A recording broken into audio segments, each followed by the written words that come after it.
এই 8টি অভ্যাস আমাদের জীবনকে নষ্ট করে দেয়।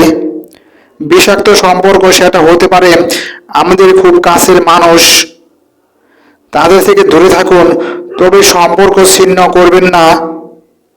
অল্পতেই রেগে যাওয়ার অভ্যাস, এই অভ্যাস আমাদের জীবনকে নষ্ট করে দেয়। শুয়ে বসে কেবল স্বপ্ন দেখা কিন্তু কোনো কাজ না করা,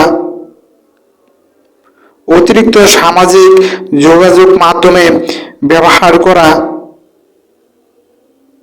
নিয়মিত শরীর চর্চা না করা, এই অভ্যাস আমাদের জীবনকে নষ্ট করে দেয়।